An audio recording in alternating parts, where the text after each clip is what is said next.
Well, good afternoon. It's kind of tough coming back off of that, especially after getting the opportunity to watch the tape and see some of the things, the opportunities that we did have. But unfortunately, we didn't come out on top, but I thought it was a hard-fought contest. When you take a look at the video from start to finish, some things we still have to get corrected. But we did play a great football team, but the team still fought for 60 minutes, and very, very encouraged with the games that we have left, and just got to continue to fight. Who knows what the future holds, but we feel real good about ourselves.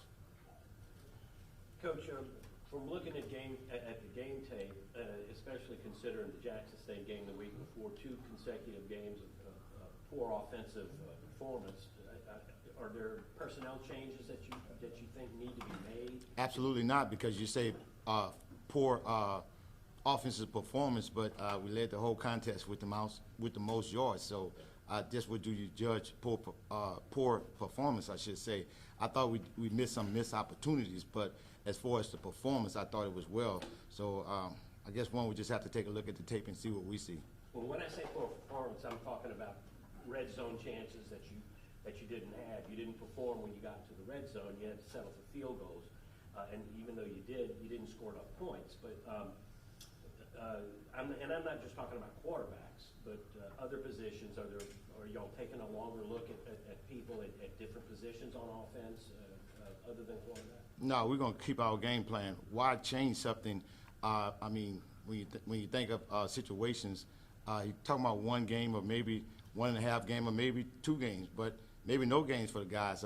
You don't have to make no holistic change because certain things didn't go somewhere. I think you got to continue to work what you're doing to get better at. Why start from ground zero when you always almost halfway there now? Coach, what would you feel the problem would be with the passing game? Is it blocking? Is it routes? Well, I think when you talk about the passing game, and you want a prolific passing game, I think you got to be clicking on all cylinders. Everybody got to be on the same page, and I think for the most part, sometimes they are, sometimes they're not. But when you're dealing with individuals, you just got to continue to work. I think consistency will come. Coach, you said consistency in your mind on both sides of the ball, just holistically for this team.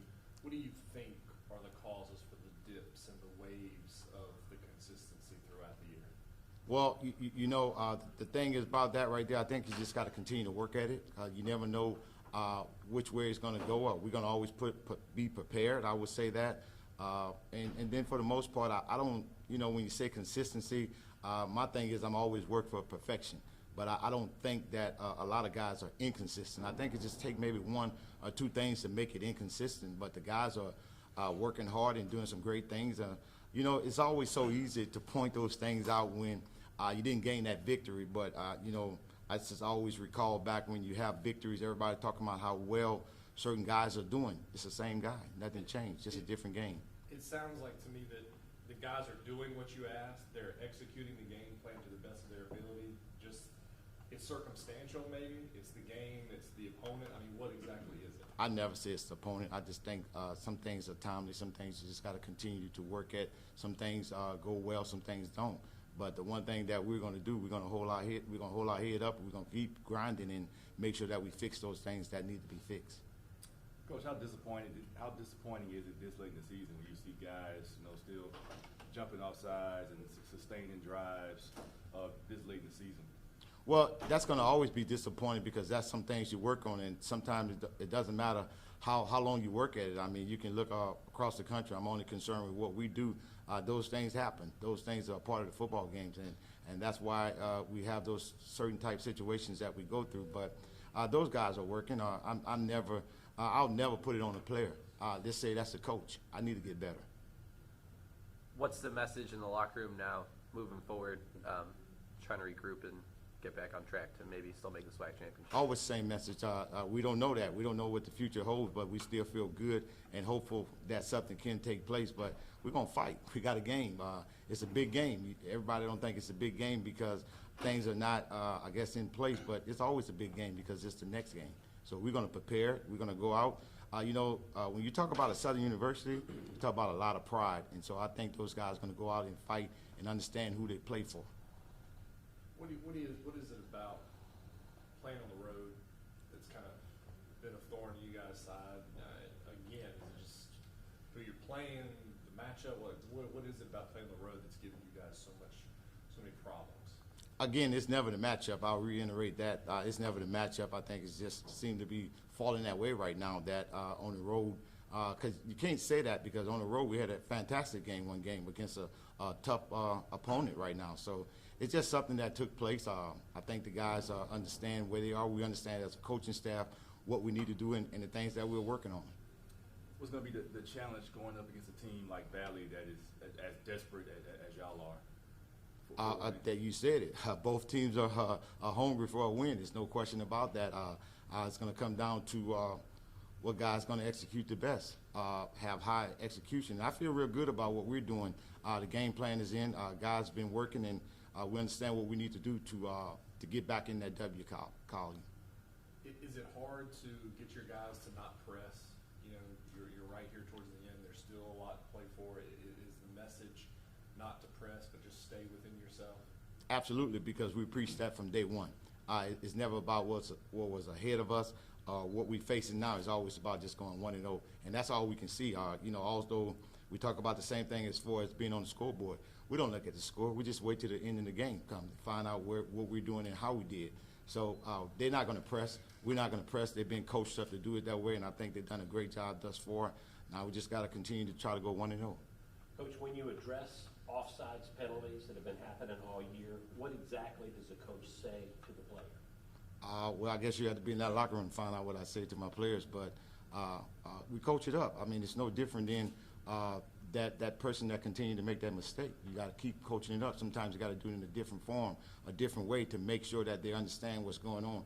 But we're talking about college student athletes, so we do understand that these things take place. I mean, you're talking about a team that may be 9-0. They still have an offside penalty, but nobody mentioned that because they won the game.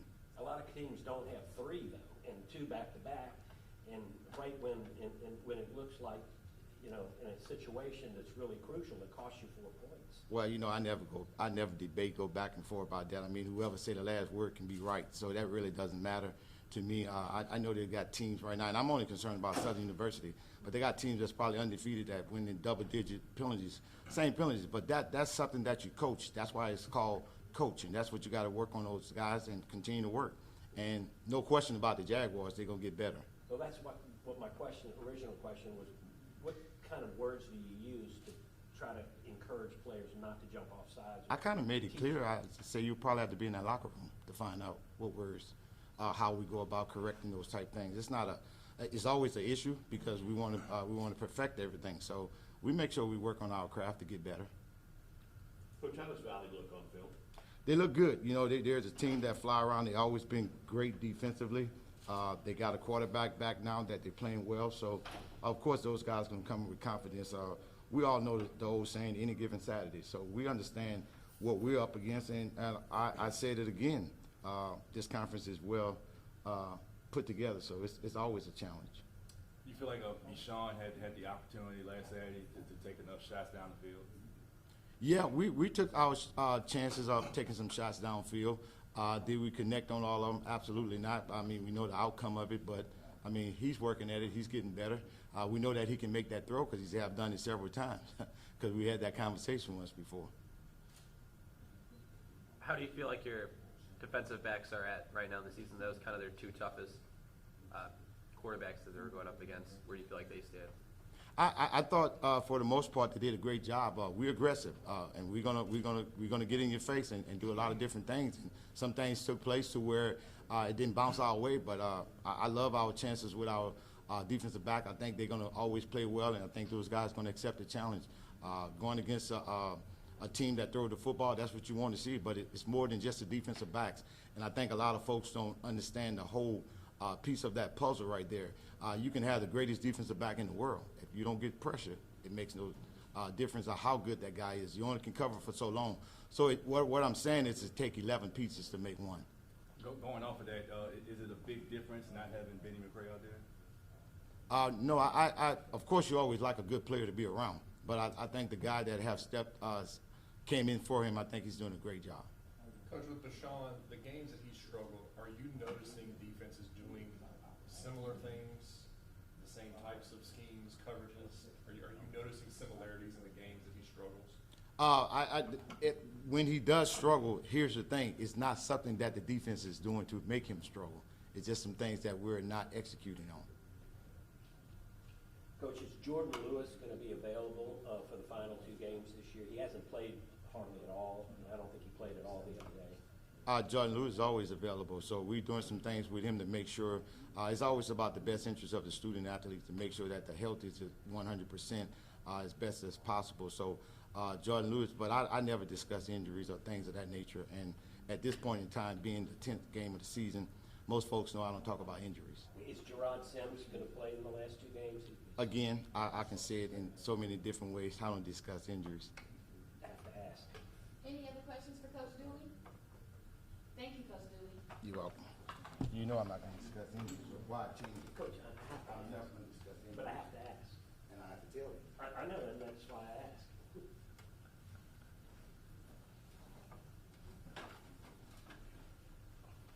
Rodney.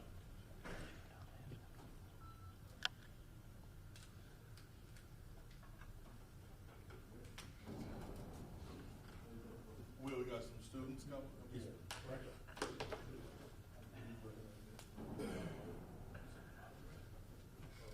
take a seat, right?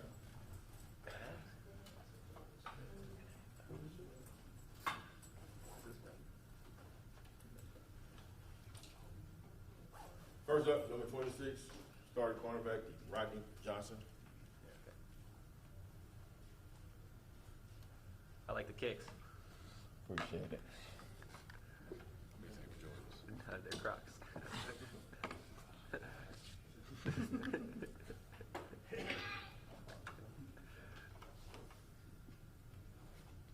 camo Crocs, brothers. Now introducing First question for Rodney. Roderick, the defense looked like played pretty well the other night at times, but just couldn't get the other team off the field. Can you talk a little bit about how y'all played collectively? I say as a collective defense, in order to continue to get off the field, we need to make those tackles on initial contact. 11 hats to the ball and staying disciplined to our assignment. Offsides, jumping offsides did hurt us, but in the game of football we do make mistakes, so we have ample opportunities to make up for those offsides. Was it kind of frustrating not being able to get them off the field? It looked like you'd stop them on 1st and 2nd down, and then they'd make a play on 3rd. No, it wasn't. It gets frustrating, but it doesn't discourage you while you're on the field, because with football it's about the next play. So as long as you keep fighting, through the next play and for the next play, you have that opportunity to make up for your frustration. Get your frustration out through the next plays and doing what you have to do the next time you get an opportunity to. Did that feel like one of those games where y'all did more to lose it than the opponent did to actually win the game? Yeah, it's a good way to put it. We did more of hurting ourselves than helping ourselves, and that's a lot of times what's the story whenever we're playing. We're hurting ourselves with penalties and blown coverages and blown assignments and not staying in gaps and giving up easy throws, giving up easy runs, not challenging the offense every play. So yes. The penalties and the mental mistakes, are they the same things every week? Are they different every week? And are they correctable? All penalties are correctable, and it's kind of the penalties can change by week. Sometimes we deal with some bad refs, some calls that's not called one week, and then the next week they might be called. Penalties are able to be corrected, but you can only control what you can control. We can't control how a ref looks at a game. All we can do is play the next play. How do you guys feel? What do you think you've learned the past 2 games, I should say, playing against the top 2 passing quarterbacks in the conference? How do you feel like the defensive backs have grown from those 2 matchups? You said as defensive backs? Yeah, just your unit. As a defensive back group, Any more questions, right? he asked He's a not question. finished. Another question. He asked a question. As a defensive back group, we feel confident in what we have been able to accomplish. I say in both games, it has been maybe one to two to three plays that has that has been negative, that has played a major part in both of those games, and as a defensive back group, we just feel like we just need to play a little more confident, and those 2 to 3 plays that are negative can be taken out of the game, and that can somehow, some way, shape or form the end result of the game. It's been Martin, can you talk about moving forward, going against Valley, and does this team really feel strongly that it has a lot to play for still? Team does have a lot to play for. The championship mindset is in the heart and not by the result of the season. We still have a lot to play for, going undefeated at home. We have to send the seniors out in a great way. This is their last game in Mumford Stadium. We have to make sure they leave out with a win. The Bayou Classic we're on the home side.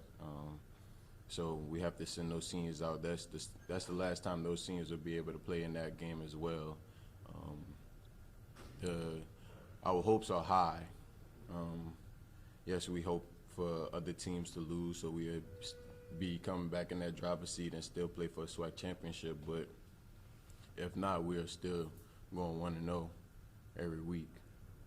And what about Mississippi Valley? Have you looked at them very much? We look at Mississippi Valley as we look at LSU. It's the same preparation. It's no different because they won one game. We have to do our job. We have to play them just as if we was playing in the national championship. And specifically, y'all looked at film or tape of them, and do you have a feel for the type of team they are and what you're up against this week? Yes, sir. We have looked at film, and they want to run the ball. They want to run the ball a lot, and their quarterback isn't very accurate, but he will take his chances on throwing the ball. So as a defense, we just have to stay ready. It's not really about what they're doing. It's about how we prepare and how we playing. Thank you, Mr. Johnson. Thank you, Ryan. Thank you, Rodney.